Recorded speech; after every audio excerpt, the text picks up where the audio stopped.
Le Grand Matin Sud Radio, 7h-10h, Patrick Roger, Cécile de Ménibus. Il est 9h07, c'est la suite du petit déjeuner de l'actu. Comment la police peut-elle faire face au trafic de drogue dans certains quartiers? Et ce matin, pour en parler avec nous, Bruno Bartocchetti, bonjour. Vous êtes délégué régional du syndicat FGP Police Force Ouvrière pour la zone Sud-Occitanie. Oui, alors après ce drame en fait d'hier, Bruno Bartocchetti, merci d'être avec nous. Ce matin, avec un petit peu de recul par rapport à ce qui s'est passé en fait hier, et donc je sais que vous allez rendre hommage donc à ce policier qui a été tué, mais vous dites quoi? Parce que là, il y a une rencontre de nouveau avec Gérald Darmanin. Il nous faut peut-être des directives plus claires, ou alors des moyens, ou peut-être légaliser le cannabis. Qu'est-ce que vous dites? Alors, bien sûr, nous sommes encore dans l'émotion et les propos qui ont été tenus par le ministre de l'Intérieur, ce sont les propos qui sont tenus par l'ensemble de la population, à part les voyous, les décérébrés et quelques idéologistes, comme Mélenchon. Mais sinon, la population est bien sûr derrière nous. Alors, en matière de moyens, ce que j'ai envie de vous dire, c'est que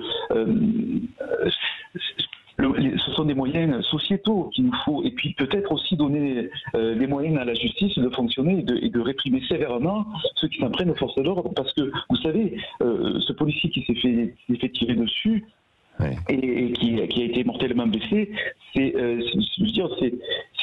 fréquemment qu'on nous tire dessus malheureusement, et on est pris pour cible, c'est-à-dire que même si on nous donne beaucoup plus de moyens dans la police pour intervenir, nous sommes également exposés lorsqu'on intervient sur des perturbateurs, car au départ c'était la mission première de cette équipe de police. Donc les moyens, il faut se les donner en France, non pas pour rendre hommage et donner une médaille à titre posthume, mais sur du long terme, répondre efficacement à l'endroit de ces voyous qui se sentent impunis, et si on considère que le policier est provocateur parce qu'il porte une tenue, et si on banalise ne serait-ce que les crachats et les insultes faits à l'endroit des policiers, c'est sûr que ça ne sortira pas. Oui, et parce que les dealers eux-mêmes n'ont plus peur véritablement de la police ou des forces de l'ordre. Je voyais à Montpellier, il y a quelques jours, il y avait une visite d'Emmanuel Macron sur place, qu'il y avait un point de deal qui avait été démantelé avant la venue du président de la République, et aussitôt reparti, le point de deal était reconstitué quasiment au même endroit. C'est-à-dire que finalement, ça ne leur fait pas peur, quoi. Mais bien sûr, puisqu'on n'apporte pas des réponses pénales adaptées, on ne travaille pas sur le blanchiment d'argent de manière suffisante. Lorsque vous démantelez un réseau, bien le même se reconstruit à côté. Vous parliez de légaliser éventuellement le cannabis, oui, parce que c'est dans le débat en fait du moment, quoi. Ouais, mais entre nous.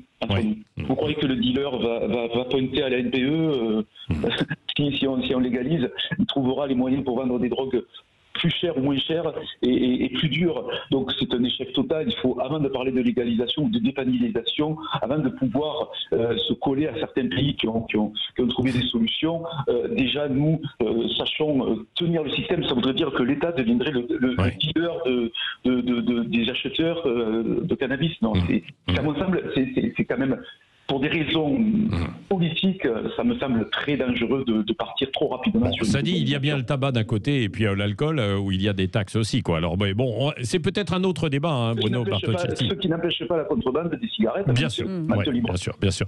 Bruno Bartocchetti, est-ce que, en termes aussi de moyens, est-ce qu'il y a des choses assez simples qu'il vous faudrait, comme par exemple des gilets pare-balles quand vous intervenez sur des points de deal? Est-ce que c'est le cas ou pas déjà?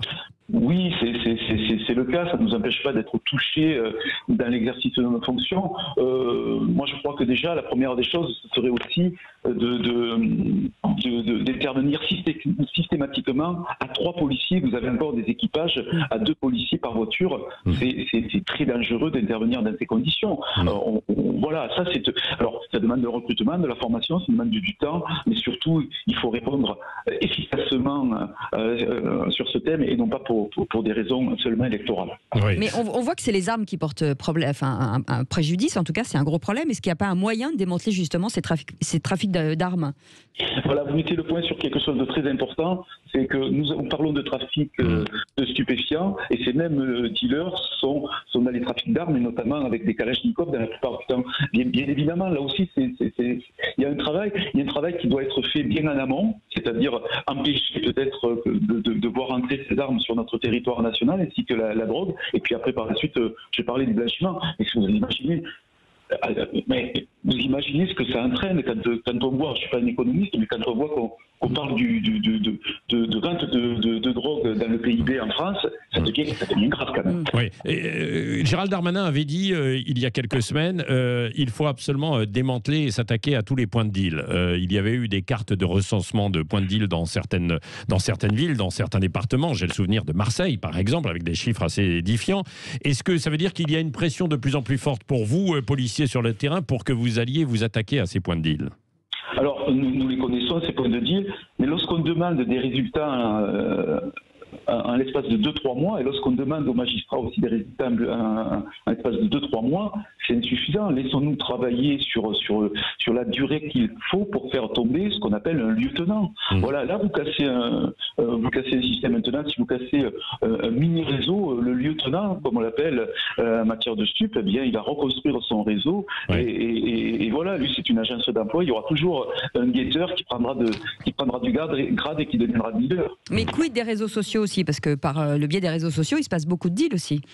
Ah ben oui, tout simplement parce que maintenant les ventes se font. Vous savez, je dis souvent, on parle des cités en matière de stupéfiants. Maintenant, ce sont des sites de vente. Là, vous connaissez le sujet, vous avez le Ubership. Donc les ventes de stupéfiants se font partout sur le territoire national et pas seulement dans les cités. Donc c'est vrai on est gangréné, et quand on parle de 4000 points de deal, c'est certainement au-delà. De toute façon, il se reconstruit très très vite. Merci beaucoup Bruno Bartocchetti, directeur régional du syndicat SGP FO pour la zone Sud Occitanie, d'avoir été avec nous ce matin en direct sur Sud Radio.